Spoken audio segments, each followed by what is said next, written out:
Puji serta semua marilah kita menaikkan atas kehadiran Allah Subhanahu wa taala karena berkat rahmat hidayah dan karunia-Nya sehingga kita dapat menghadiri majelis ilmu di Masjid Al-Muhajirin ini dalam dusun Taman Indragiri yang penuh berkah ini. Salawat dan salam yang selalu kita sampaikan kepada Nabi Agung Nabi besar Nabi Muhammad SAW beserta keluarga, sahabat dan insya Allah kita semua sebagai pengikutnya. Ikutnya sampai akhir hayat dan semoga kita mendapatkan syafaatnya yaumil kiamat nanti. Amin ya rabbal alamin. Adapun susunan acara yang akan saya bacakan pada hari ini adalah sebagai berikut. Yang pertama, pembukaan dari acara ini kita buka dengan lepaskan nafas bersuara. Bismillahirrahmanirrahim. Acara yang selanjutnya tausiah atau ceramah yang akan disampaikan oleh yang terhormat Al-Mubarak Ustaz Habib Kamal Al-Habsi Al-Si. Kepadanya waktu dan tempat kami persilakan. Assalamualaikum warahmatullahi wabarakatuh.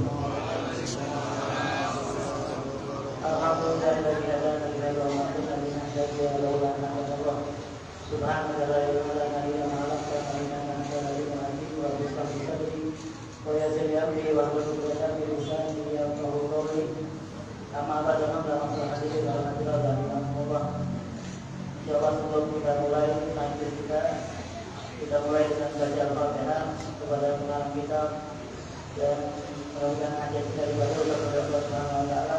Al-Fatihah ala Muhammad wa jama'a wa bi'idin bin amin muslim wa Muhammad sallallahu alaihi wa sallam. Baiklah, ini nanti yang kita lakukan. Ayo jangan. Allah yuridu yatim bil jannah wa yuridu alaihim barakatihi wa qadrihi wa qadrihi wa rahmatihim. Bidin wa dunya wal akhirah wa ila hadratin Nabi Muhammad sallallahu alaihi wasallam. Al-Fatihah. Alhamdulillahi rabbil alamin.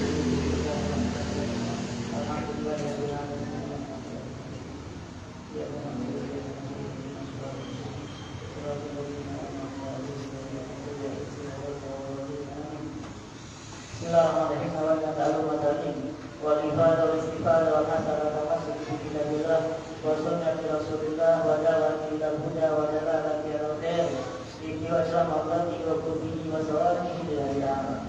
Masyaallah hadirin wa hadirat rahimakumullah. Alhamdulillah kita dipertemukan oleh Allah di masjid yang insyaallah penuh dengan rahmat dan keberkahan dari Allah Subhanahu wa taala di malam yang insyaallah diberkahi oleh Allah. Mudah-mudahan berkat perkumpulan kita dosa-dosa kita diampuni oleh Allah Subhanahu wa taala dan derajat kita diangkat oleh Allah Subhanahu wa taala dan insyaallah kita mendapatkan keridhaan baginda Nabi Muhammad sallallahu alaihi wasallam dan tidak lupa salawat dan salam kita limpahkan kepada kita Nabi Muhammad sallallahu alaihi wasallam beserta para sahabat dan sahabat. Masyaallah hadirin rahimakumullah. Insyaallah akan kita bahas tentang Islam. Pembahasan kita tentang Islam. Ya, lalu ditanya, apa agama kita? Islam. Tahu apa itu Islam? Ya, tahu kita agama Islam itu kan agama Islam. Nah, padahal ada hakikat Islam. Islam itu apa? Maksud daripada Islam bukan cuma arti kata Islam, tapi menurut dari syariat Nabi Muhammad SAW. Beliau dikatakan ulama al-Islam huwa Islam itu adalah imtisalun wa ittiyad lima ja'a bihi sallallahu alaihi wasallam min al-ahkami syar'iyyati. Islam itu adalah mengikuti dan mengikat diri. Islam itu mengikuti dan mengikat diri. Mengikuti siapa? Mengikuti apa yang dibawa oleh Nabi Muhammad SAW. Ketika kita masuk Islam, semua yang dibawa oleh Nabi Muhammad harus kita ikuti. Tapi kalau kita belum Islam, ya belum, maksudnya amal ibadah orang yang belum Islam tidak diterima oleh Allah. Ketika kurban, ada non Muslim yang merah kurban, non Muslim berkurban juga nyumbang dia. Nak kurban juga kata dia kan. Apakah ini orang ada pahalanya? dan dapat darati pahala. Pahala itu setelah dia masuk Islam. Nah, jadi kalau buat pahala darati, tapi dikurangi azabnya bisa jadi. Jadi kalau ada orang non muslim diazab oleh Allah di neraka selama-lamanya, kata orang non muslim selama-lamanya di neraka. Jadi amal yang selama di dunia percuma bagi dia lakukan. Nah ini siapa tahu berkat amal dia di dunia azabnya dikurangi oleh Allah, seperti azabnya Abu Lahab. Abu Lahab kan setiap hari Senin azabnya dikurangi oleh Allah, diringankan. Kenapa? Berkat dia senang dengan hari kelahiran Nabi Muhammad. Ketika Nabi lahir, Abu Lahab senang, dibebaskan nama sayangnya Suhaibah. Untuk apa? Karena gembira kelahiran Nabi. Jadi amal soleh orang kafir itu tidak menyebabkan dia masuk surga, tapi bisa mengurangi azabnya nanti di neraka berkat kebaikannya. Ya beda sama orang yang memerangi Islam, sama orang yang non muslim fokus dengan ibadahnya. Ada yang di gereja saja kan, nggak ganggu orang Islam, tinggalnya dia di gereja, ibadah pada Tuhannya, nggak ganggu orang. Sama orang non muslim yang kita tahu, yang Yahudi misalkan, yang selalu memerangi umat Islam, bahkan membunuh umat Islam. Apakah nerakanya sama? Beda. Orang yang jahat ini semakin banyak dosanya, lebih susah dia di akhirat nanti. Jadi mengikuti dan mengikat diri atas apa yang dibawa oleh Nabi Muhammad daripada hukum-hukum syariat. Nabi mengatakan puasa Ramadan, puasa juga. Nabi mengatakan pergi haji. Nabi mengatakan membayar zakat, kita bayar zakat. Nah ini namanya Islam. Jadi kalau ada orang Islam yang masih ibadahnya milih-milih, maunya cuma sholat saja yang tidak menggunakan harta. Kalau yang berkaitan dengan harta malas dia. Nah ini belum Islam sebenarnya, ini Islam sebagian. Karena Islamnya dia cuma sholat doang, dia cuma sholat. Ada orang Islamnya cuma mau bayar zakat saja, tapi kalau sholat males. Sholat kadang enggak. Tapi kalau masalah uang, nah sama ini Islamnya belum sempurna dia. Kalau yang Islam yang sempurna, itu semua yang dia perintahkan Nabi kita lakukan. Semua yang dilarang oleh Nabi kita tinggalkan. Nah ini baru Islam ya yang sebenarnya. Ya amal itu ada bermacam-macam. Ada amal ibadah yang hanya menggunakan tenaga, yaitu sholat 5 waktu. Dan ada juga amal yang hanya menggunakan harta, tidak menggunakan tenaga, yaitu zakat. Zakat itu kan hanya hartanya saja yang keluar, orangnya nggak capek. Bahkan ada ambil zakat, orang yang membagi-bagikan zakat, nggak harus dia yang keluar untuk membagikan. Dan ada amal yang menggunakan harta dan tenaga, yaitu adalah haji, pergi haji itu. Makanya haji itu udah hartanya keluar, tenaganya juga keluar. Banyak orang capek, sakit ketika haji kan, atau sampai ada yang meninggal gara-gara haji. Nah ini kenapa? Tenaganya keluar dan juga hartanya keluar. Wahwadinu maqbulu indallah. Nah sekarang Islam itu adalah agama yang diterima di sisi Allah. Nah dari sini kita pahami, nanti ada dalil. Jadi Islam itu agama yang diterima oleh Allah. Berarti kalau dari Islam, kalau bukan Islam, agama yang tidak diterima. Yang diterima cuma Islam. Jadi kalau ada orang yang mengatakan semua agama itu sama, mau agamanya apa saja, kalau dia baik, dia masuk surga. Ini pahamnya salah, ini liberal. Kaya-kayanya bagus, kaya-kayanya kita udah mulai, nggak usah ini, kita harus. Kan Nabi dulu pernah didatangi oleh orang kafir. Mereka mengatakan apa? Wahai Muhammad, kita kerjasama saja, nggak usah repot-repot. Hari ini ibadah kami nyembah patung, besok ibadah kau nyembah Allah, habis itu nyembah seperti itu. Seminggu sekali atau setiap hari ganti-ganti. Akhirnya turun ayat Al-Quran apa? Lakum dinukum waliyadin. Agamamu, agamamu, agamaku, agamaku. Allah nggak boleh mencampur adukan antara agama. Dia yakin Tuhannya ini sudah. Kita nggak boleh ganggu mereka. Tapi bukan berarti kita membenarkan apa yang mereka lakukan. Ketika mereka bilang Tuhan tiga, ya menurut kita salah. Tuhan itu satu. Nggak boleh kita campur aduk. Kita benar, tiga benar, dua benar. Gimana Tuhan dicampur kayak gitu kan? Alladzi ikhtarahu li ibadi. Islam ini agama yang dipilih oleh Allah untuk hamba-hambanya. Jadi kalau kita Islam, ya kita manusia Islam. Bahkan bukan cuma manusia, jin juga ada yang Islam. Jin ada yang Islam. Jin itu sholat juga. Dalam surat Jin disebutkan, Minna sholihun, kata jinnya, di antara kami ada orang-orang soleh. Di antara kami ada orang-orang jahat. Jin jahat ada, jin Islam ada, jin non-muslim ada. Sama, jin itu ibadah juga sama seperti kita. Jin itu tidak ada nabi. Nabi nggak ada jin. Kenapa? Karena Nabi Muhammad itu pernah dakwah ke kaum jin. Pernah Nabi ya. Ketika beliau mau dakwah, ada datang jin. Berapa jin datang untuk belajar kepada Nabi. Ini ada dalam Al-Quran ceritanya. Jadi kalau ada orang mengingkari jin itu, ya repot ini.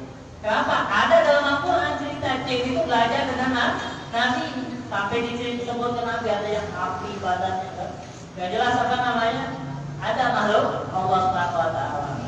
Bahkan kita juga kadang lihat ya, ada orang yang kesurupan masuk, ngomong benar deh. Bukan orang itu, bukan orang lain yang masuk ini kan. Nah jadi ini makhluk Allah yang ada. Tapi ya kita juga tidak mudah untuk mempercayai karena ini sesuatu yang halus. Itu makanya dinamakan makhluk halus. Susah untuk diprediksi. Ya kan ini perkiraannya. Kadang orang bohong di ranah ini karena nggak bisa lihat. Oh tadi saya ada jinnya. Itu kan orang kalau mau bohong membawa nama ini kayaknya mudah. Walam biar tadi dinan siwa. Allah SWT tidak ridho kepada agama selain Islam. Allah tidak ridho agama selain Islam. Ya dikatakan orang itu kadang orang non-muslim mengatakan Islam ini agama yang paling egois. Agama paling egois. Kenapa? Paling susah, diajak gabung nggak mau. Agama lain kita lihat. Ada, kita pernah datang ke suatu rumah, ya jelas orang bukan Indonesia, orang Cina. Kan? Di situ ada salib, di situ ada patung. Jadi biasa mereka sumpah sama Tuhan ini pindah Tuhan ini, sumpah sama ini pindah ke sini. Tapi kalau kita Islam berat. Kalau keluar dari agama Islam itu resikonya berat banget. Kenapa? Kalau orang murtad itu dosanya tetap, pahalanya hilang. Ada orang ibadah Islam selama 50 tahun. Setelah 50 tahun dia keluar dari Islam. Walaupun di keluar murtadnya cuma sebentar. Murtadnya stuck. Jadi ketika dia keluar dari Islam, amal dia selama 50 tahun hilang. Gugur amal. Dosanya tetap, amalnya hilang. Oh nanti dia tobat. Setahun dari situ dia masuk Islam lagi. Udah hilang amalnya, nggak balik lagi. Nah jadi kalau mau keluar dari Islam itu mikirnya panjang. Oh ini amal kita banyak-banyak hilang. Dia udah haji, dia udah ini hilang semua amalnya. Nah kadang orang nggak mikir. Dia nanti Islam keluar dari kita. Bahkan ada ancaman dalam Al-Quran. Man amal sumaka Quran. Jadi 3 kali Islam, keluar Islam ini orang yang mempermainkan agama. Hati-hati. Qala ta'ala. Nah ini sebagaimana firman Allah, Inna dina indallahi Islam. Sesungguhnya agama di sisi Allah Islam, hanya Islam. Agama yang diakui oleh Allah cuma Islam. Ini Al-Quran, surat Al-Imran ayat 19. Allah mengatakan agama di sisi Allah hanya Islam. Berarti kalau ada orang memegang agama selain Islam, salah dia. Allah aja mengatakan agama itu cuma Islam yang diakui ya. Wa ma yabtaghi ghaira islami dinan. Dan barang siapa yang mengikuti atau menginginkan selain Islam sebagai agamanya, falan yuqbala minhu, dia tidak akan diterima, nggak bakal diterima. Orang non muslim sedekah, orang non muslim sholat, orang non muslim pengen ikut-ikut pergi haji, karena mungkin orang kan kayak ini nih apa, kayak coba-coba dia pengen gabungkan semua agama. Nanti yang mana yang benar dia ikut. Nah nggak bisa, Islam nggak bisa kayak gitu. Islam itu kalau udah Islam, Islam mantap satu, nggak boleh agama lain. Nah mereka itu pengen agama ini buat coba-coba aja. Nanti yang mana yang benar ya taunya diakuin semuanya kan. Nah barang siapa yang mengikuti selain Islam sebagai agamanya, falam yuqbal minhu, maka tidak diterima, nggak terima ibadahnya. Wa huwa fil akhirati minal khasirin, dan dia di akhirat nanti termasuk orang-orang yang merugi. Di dunianya capek, di akhiratnya kosong. Ada orang misalkan yang agamanya lain. Kita kalau lihat orang yang non muslim tapi ibadahnya kuat, itu kadang kita kesian. Ada orang non muslim tinggal cuma di kontek doang. Dia nggak makan, dia puasa setiap hari. Dia tidak menikah, dia itu udah ibadah seperti sama Tuhannya, zikir mulutnya nggak lepaskan dengan amalan yang dia baca. Tapi di akhirat nanti neraka tempatnya. Walaupun ada orang non muslim baik, sedekah mana-mana baik banget, tapi kalau tadi ada amal yang tidak diterima sebelum dia masuk Islam. Tapi kadang subhanallah, berkat amal baiknya mereka dapat hidayah. Berapa banyak orang yang non muslim dapat hidayah gara-gara sedekah sama Allah gerakkan hatinya pengen masuk Islam. Ya kita lihat aja sih yang paling nampak kepada kita itu artis. Nah nanti ada artis mungkin dulunya non muslim gak tahu masuk Islam. Sebenarnya sebabnya apa? Dia sedekah, dia ini gak tahu sama Allah diberi hidayah masuk Islam. Wa qala jalla wa ala, dan Allah Subhanahu wa taala berfirman juga. Nah, ini tentang akhir atau ayat yang terakhir turun. Ulama mengatakan ayat ini ayat terakhir turun, ayat Al-Qur'an yang terakhir turun. Apa bunyi ayatnya ini? Al-yawma akmaltu lakum dinakum wa atmamtu alaikum nikmati wa raditu lakum Islam dinan. Kata Allah, al-yawma, pada hari ini, akmaltu lakum dinakum, aku sempurnakan agama kalian. Hari ini, ayat ini turun, agama kalian sempurna. Wa atmamtu alaikum nikmati, dan aku sempurnakan kepada kalian nikmatku, kata Allah. Wa raditu lakum Islam dinan, dan aku ridho kepada kalian Islam sebagai agama. Nah, Sayyidina Umar, kalau nggak salah Sayyidina Umar, ketika dengar ayat ini nangis. Beliau nangis, ini orang pintar, sahabat yang paham dengan Al-Quran, nangis di Umar. Ditanya sahabat, kenapa nangis? Turun ayatnya, kenapa nangis? Sayyidina Umar mengatakan, ini berarti tandanya kita gak lama lagi berpisah dengan Nabi kan? Islam sudah sempurna. Nabi diutus untuk membawa agama Islam, jadi tugas Nabi sudah selesai. Oh, ini ada yang mengatakan terakhir ayat yang turun daripada Al-Quran.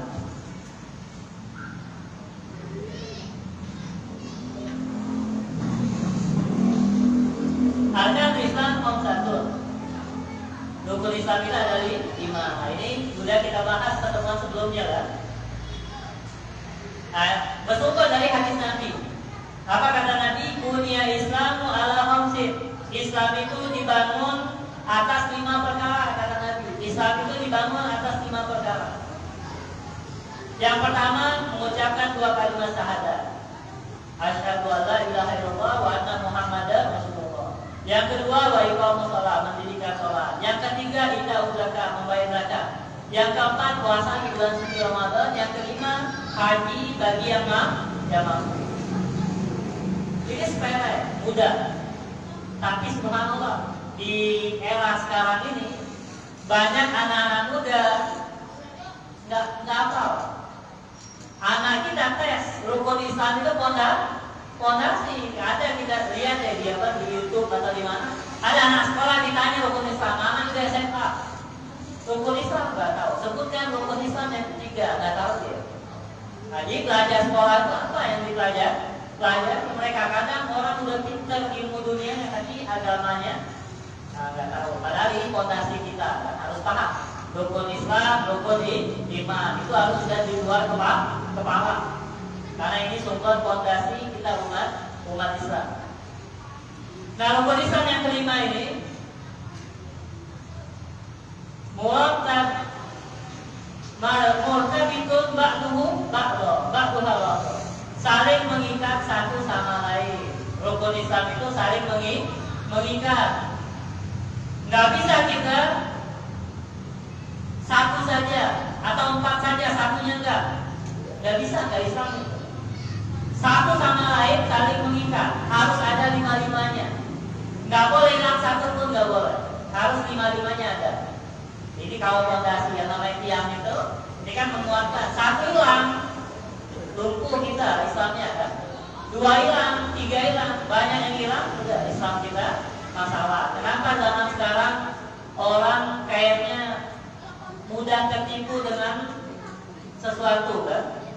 Di daerah kita ini pesantren dicela, ulama-ulama kiai zaman itu nggak ada yang berani taklim dengan ulama itu harus dilatih kan? Sekarang ini orang udah mulai kurang aja di media sosial. Akhirnya rata-rata yang komentar itu orang-orang yang nggak punya ilmu kan? Nah itu di era kita. Apa sebabnya? Ilmu agama atau sholatnya mereka nggak benar. Kalau sholat mereka benar, mereka agamanya pasti kuat, puasanya benar, zakatnya dia keluarkan. Ini biasanya fondasinya kuat, agamanya kuat. Jadi tidak diterima kalau hanya sebagian. Layak min amalin diba'diha hatta ya'mal biha kulliha. Jadi tidak diterima sampai kita mengamalkan semuanya. Ya harus berubah. Harus menjadi lebih baik karena ajal itu nggak ada yang tahu. Kalau dulu kita sholatnya kadang sholat kadang tidak, sekarang tidak sholat kita. Dulu puasa kita masih bolong-bolong, sekarang sudah rapikan puasa kita. Zakat punya uang, kalau dulu masih sering malas atau tidak mengeluarkan, sekarang udah mulai tahu keluarkan. Haji kalau ada uang, haji itu kewajiban yang nikmat, kewajiban yang senang. Kita jalan-jalan, kita bisa melihat orang yang seagama sama kita dari negara lain. Itu kelebihan luar biasa. Kita melihat orang-orang yang ibadah. Jadi gini nih, sumber umat Islam itu, keyakinan kita itu dari penglihatan. Manusia itu melihat. Semakin sering kita melihat orang beribadah, kita mau beribadah. Semakin sering kita lihat orang yang bermaksiat, kita mau bermaksiat. Nah itu namanya pandangan ini. Kalau di Indonesia paling maksimal kita orang kampung ini ya, paling maksimal ibadahnya seperti kiai yang paling banyak ibadah di kampung ini. Karena dia patokan dia yang dia lihat. Ketika dia lihat kiai yang ibadahnya mungkin dari pagi, subhanallah kita di Hadramut, kita ketemu ulama-ulama yang ibadahnya itu kalau hari Jumat, dia keluar ke masjid dari mulai jam 9 sudah ada di masjid. Itu bukan satu orang, banyak. Jadi ketika kita di sana, semangat kita ibadah. Kita kalau Jumatan itu kadang jam 8 masjid sudah buka, duduk. Karena kita lihat orang-orang di sana ibadahnya semangat. Nah kita pergi haji, kita lihat nanti di situ orang-orang yang banyak ibadahnya kelihatan. Ada orang nggak mau berhenti di masjid dulu, kan ngaji Al-Quran nggak berhenti. Nah itu jadi motivasi untuk kita. Berkat kita ke sana, kita lihat haji atau umroh ini kan, lihat orang banyak ibadah, jadi pengen juga kita ibadah. Tapi kalau kita lihat orang-orang yang malas ibadah, ya kita bersyukur atas diri kita. Oh, saya masih penting, tidak seperti fulan. Walaupun ngajinya kadang ngaji, kadang tidak. Saya alhamdulillah masih ngaji. Si fulan itu nggak pernah ngaji sama sekali. Akhirnya kita nggak mau berkembang. Kita merasa sudah paling hebat di kampung ini ya. Tapi kalau kita melihat orang yang lebih bagus dari kita termotivasi ingin menjadi lebih lagi ya. Wa man taraka syai'an wa man tarakaha aw syai'an minha jadidan liwajhi faqad kafar. Nah, ini hati-hati. Ini sangat. Jadi ada ulama ini dia survei ke suatu daerah yang terkenal daerah itu daerah santri. Banyak orang rata-rata kampung itu pernah mondok semua. Ditanya berapa persen dites kamu sholat nggak tanya. Subhanallah yang sholat cuma 30%. 70%-nya orang nggak sholat. Padahal itu daerah kampung santri. Apalagi daerah yang mungkin kita lihat agamanya kurang, masih banyak orang yang meninggalkan sholat di situ. Nah sekarang hukum orang meninggalkan sholat. Barang siapa yang meninggalkan sholat karena jahidan diwujubi, sholat itu nggak wajib, ini kafir. Kalau dia mengingkari rukun Islam, dia mengatakan rukun Islam itu bukan 5. Rukun Islam itu cuma 4. Tidak ada sholat di dalam rukun Islam, kafir. Jadi orang kalau meninggalkan sholat karena dia merasa sholat itu tidak wajib, orang ini keluar dari Islam. Hukumnya kafir. Seperti yang dilakukan oleh Sayyidina Abu Bakar. Sayyidina Abu Bakar pernah memerangi orang ashabul riddah, orang-orang yang tidak mau bayar zakat. Di Yaman ada orang tidak mau bayar zakat. Ditanya kenapa kalian tidak mau membayar zakat, dia mengatakan zakat itu wajib ketika ada Nabi. Sekarang Nabi Muhammad sudah meninggal, nggak wajib lagi zakat itu. Itu cuma bayaran untuk nanti. Nah, akhirnya mereka nggak mau bayar zakat. Sama di Abu Bakar diperangi, dibunuh karena diimakan di Abu Bakar sudah kafir itu, mengingkari kewajiban zakat. Ya sama kayak sholat tadi ya. Waman tarakaha laisa ghaira sahadatan bi ghairi jumdin. Barang siapa meninggalkan sholat tapi tidak mengingkari kewajibannya. Ditanya kamu kenapa tidak sholat? Saya tidak sholat karena saya malas. Saya ini masih banyak dosa. Saya malas. Saya tahu saya salah. Tapi saya malas untuk sholat, malas sholat.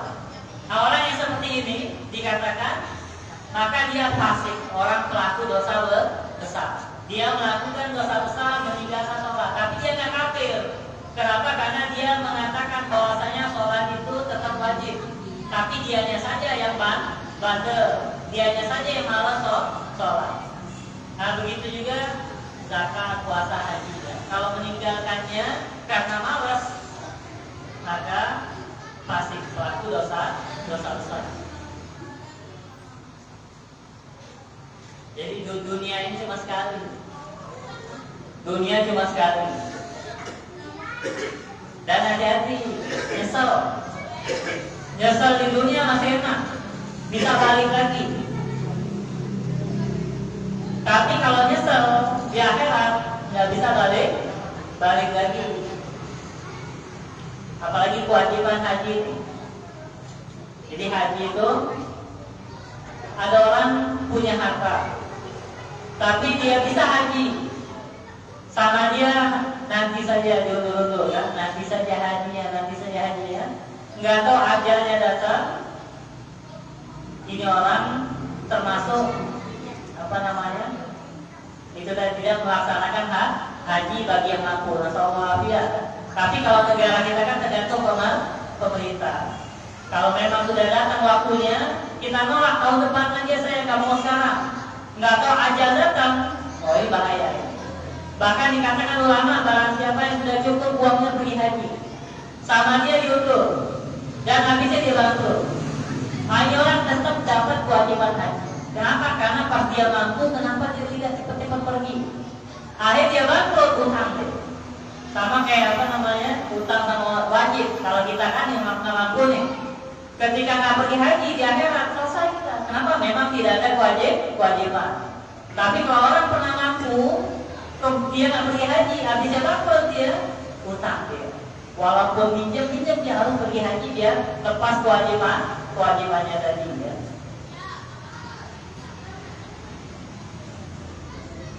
Wa man ata biha kulliha aqdan wa amalan bahwa muslimu kamilu iman. Barang siapa yang melaksanakan semua rukun Islam yang 5. Islam itu mudah. Islam itu mudah. 5 ini, sholat cuma 5 waktu yang wajib, puasa cuma bulan suci Ramadan yang wajib, zakat yang dikeluarkan cuma 2,5%. Kalau nggak banyak dibanding harta kita yang ditinggalkan kan. Dan juga zakat, puasa, haji. Mengucapkan 2 kalimat syahadat dan pergi haji hanya bagi yang mampu. Mudah Islam itu. Oh, sholat duha, sholat witir itu sunnah. Nggak dilakukan nggak apa-apa. Yang penting 5 waktu ini kita jaga. Jangan sampai lewat 5 ini kan. Puasa juga Ramadan itu fokus. Jangan sampai Ramadan kita bolong-bolong. Nah, kecuali perempuan. Ya mungkin ada uzur tapi tetap harus digodok kan puasa.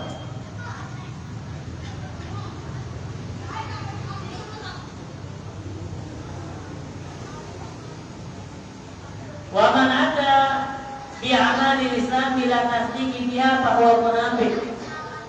Barang siapa yang melaksanakan amal Islam tapi tidak meyakini, dia beramal, dia puasa, dia sholat, dia haji, tapi dalam hatinya ragu Islam itu benar apa enggak? Sholat ini untuk apa sih? Nah itu, kadang orang-orang non-muslim itu mempengaruhi kita. Kamu sholat percuma, tapi otak di mana-mana, pikiran di mana-mana. Mestinya tidak sholat sama sekali. Kan orang non-muslim kadang ingin mempengaruhi kita. Jadi sholat kita ragu tidak, sholat saya ini gimana ya? Nah, ragu dengan ibadah kita. Nah, ini bahwa munafik, orang munafik wajib. Dia beribadah, tapi dia ragu dengan agama Islam. Di zaman Nabi kan banyak. Ada orang munafik dan Nabi tahu. Bahkan ada sahabat Nabi yang mengetahui siapa saja orang-orang munafik. Jadi dia ngomong sama Nabi, datang kepada Nabi, ya Rasulullah, dia ini mantan munafik. Jadi dia tahu teman-teman dia munafik itu tahu. Dia datang kepada Nabi, ya Rasulullah, kalau kau mau aku sebutkan semua teman-temanku yang munafik ini, biar kau hukum mereka. Tapi subhanallah Nabi tidak mau tahu kejelekan orang. Nabi nggak mau. Dan Nabi mengatakan jangan. Bahkan nggak dikasih tahu aja Nabi tahu orang-orang yang munafik itu kan. Ya, jadi Nabi nggak mau tahu aibnya orang atau kesalahan kalau dia lah itu nggak tahu. Nah, jadi jangan kita mencari-cari kesalahan orang. Nabi mau dikasih tahu nggak mau Nabi ya. Dan sahabat Nabi banyak kan. Ada yang dibunuh oleh orang munafik. Lagi sholat, nggak tahu dibunuh oleh orang munafik. Pura-pura Islam. Dan ini lebih berat ini, musuh di dalam selimut. Orang munafik itu siapa? Muslimun fitunya wa fil akhirati bidarkil asfali minan nar. Orang munafik itu di dunianya Islam, tapi di akhirat nanti neraka yang paling bawah. Bidarkil asfali minan nar.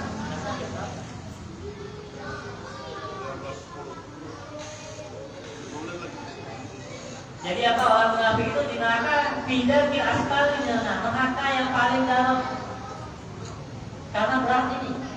Kalau kita lihat perang yang di Palestina itu kan, perang di Palestina itu yang memberitahu tempat-tempat pemimpin umat Islam karena orang munafik sendiri, orang Islam yang itu dia sama Israel ini, Tuhan ada di sini membongkar rahasia kan. Itu makanya orang murtad itu hukum pipinya kadang dibunuh dia. Kenapa bahaya ini membocorkan rahasia umat Islam nanti kan. Kalau di dalam peperangan mereka itu dibunuh. Wa man taraka nutqa bisa hadaten. Nah sekarang kalau ada orang tidak bisa mengucapkan 2 kalimat syahadat atau tidak mengucapkan 2 kalimat syahadat, dia masuk Islam tapi tidak mengucapkan 2 kalimat syahadat, bisa enggak? Ini ulama mengatakan barang siapa yang tidak mengucapkan 2 kalimat syahadat tapi karena ancaman. Atau kayak pamannya Nabi Abu Thalib. Abu Thalib itu tidak pernah mengucapkan 2 kalimat syahadat. Kenapa? Karena dia kepala suku. Jadi ditekan tidak boleh mengucapkan. Nah ini hatinya beriman, dia Islam. Tapi yang utama yang kuat, kalau tidak mengucapkan 2 kalimat syahadat tidak Islam. Kalau cuma hati doang. Nah, Abu Thalib ada yang mengatakan Abu Thalib itu mengucapkan 2 kalimat syahadat. Abbas dengar akhir hayat Abu Thalib itu dia mengucapkan 2 kalimat syahadat. Walaupun hadisnya ini lemah, tapi mengucapkan. Nah sekarang barang siapa tidak mengucapkan karena memang nggak mau, dia nggak ada ancaman, nggak ada, saya malas saja. Kenapa kamu Islam? Iya, tapi saya tidak mau mengucapkan 2 kalimat syahadat. Kenapa? Nggak mau aja, malas. Ini belum Islam, ini kafir. Karena harus mengucapkan 2 kalimat syahadat.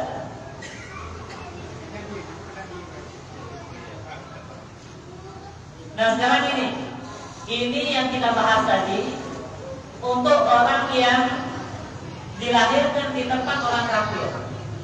Tapi kalau orang yang dilahirkan di tempat orang Islam, tidak di Islam, di negara mayoritas umat Islam, anak kecil lahir di Indonesia, bahwa mukmin otomatis Islam tanpa mengucapkan 2 kalimat, ya, sama kayak kita.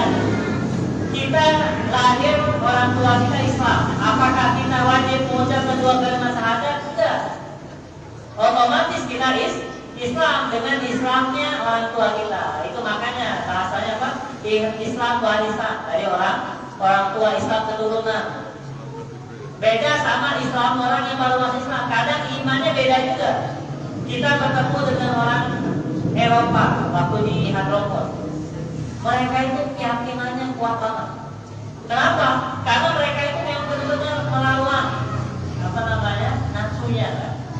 Dulunya non-muslim, dulunya nyembah selain Allah, jadi nyembah Allah. Jadi mereka itu ketika Islam itu semangat banget mendalami Islam. Kalau kita itu dari keturunan sudah Islam, jadi malas kita. Jadi Islam kita itu cuma ya udah taunya Allah itu ini. Kalau untuk mendalami malas kita. Kalau non-muslim itu mereka dalami banget. Apa itu Islam? Nah, jadi apa ketika pasti kita walaupun itu mengucapkan 2 kalimat syahadat setiap hari kita sholat itu kan setiap sholat kan tasyahud akhir itu wajib kita mengucapkan 2 kalimat syahadat. Berarti sehari berapa kali kita mengucapkan 2 kalimat syahadat? 9 kali. Tasyahud kita di dalam 5 waktu itu ada 9 kali. 2 kali semua tasyahud kecuali subuh kan sekali tasyahudnya kan. Berarti syahadat kita setiap hari 9 kali. Kalau orang yang sholat 5 waktu, belum lagi ditambah sholat sunnah. Nah jadi sholat syahadatnya setiap hari itu banyak syahadat kan. Itu kata di dalam hadis Nabi ya. Di akhir zaman ini banyak orang yang paginya Islam, malamnya kafir. Malamnya Islam, paginya kafir. Kenapa? Karena udah menyebar kekufuran. Mengucapkan kalimat-kalimat kufur itu kadang nggak sadar. Kadang paginya Islam, malamnya sholat, muslim lagi ya. Jangan tahu dia besoknya mengucapkan kalimat kufur lagi, sholat lagi, Islam lagi dia ya. Nah, jadi apa namanya? Hati-hati, apalagi ucapan. Karena kekafiran itu bisa dengan ucapan, bisa juga dengan perbuatan.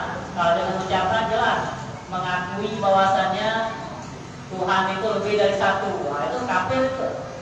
Atau dengan perbuatan ikut ibadahnya orang yang non-muslim, gimana ini? Makanya kita dulu mau kayak gini nih takut. Nah, tapi sekarang udah biasa kayak itu di akhir zaman tadi ya. Kenapa takut menyamai ibadahnya orang lain? Kan? Atau ibadah apa yang sering mereka lakukan itu nggak boleh kita lakukan. Nah sekarang atas nama toleransi ada kebablasan juga. Ikut ibadah apa yang mereka baca doanya kita ngikut aminin. Udah kalau ikut doa ikut amin doang kata dia kan. Nah itu sama saja. Kita ikut apa yang mereka lakukan. Nah itu bahaya. Jadi yang aman itu gimana? Ya udah kalau udah berbau-bau kemusyrikan mendingan gak usah aja. Nah, jadi kita cari jalur yang aman. Ibadah untuk Allah Subhanahu wa Ta'ala.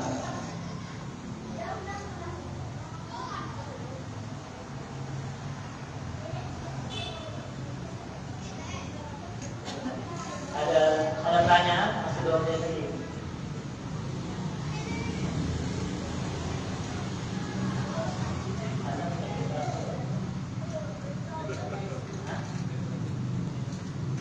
Nah, ini kita langsung tutup dengan doa deh. Muhammad wa ala ali sayyidina Muhammad ya Rabbana darabna bi annana darabna wa annana asrabna ala laba asrabna fatub alaina taubatan sirri kulli hawban wasdur lana awrati wa amin rawati واغفر لوالدينا ربي ومولودي والآل والإخوان وسائر الإخوان وكل ذي محبة أو جيرة أو صحبة والمسلمين أجمع آمين ربي أسمع فضلا وجودا منا لا باكتساب منا بالمصطفى رسوله بكل سور صلى وسلم ربي عليه عند الهدي وآله وصحبه عدد حسن صحبه والحمد لله بفضل وترضى وفضلنا كسمال وصالنا إنك أنت تواب رحيم تواب سبحانه وتعالى يا سلام وآخر دعواهم الحمد لله رب العالمين والسلام عليكم ورحمة الله وبركاته. Kami ucapkan terima kasih kepada para Ustaz Habib Kamal Al-Habsi LC atas ilmu yang telah diberikan kepada kami, semoga bermanfaat dan semoga dapat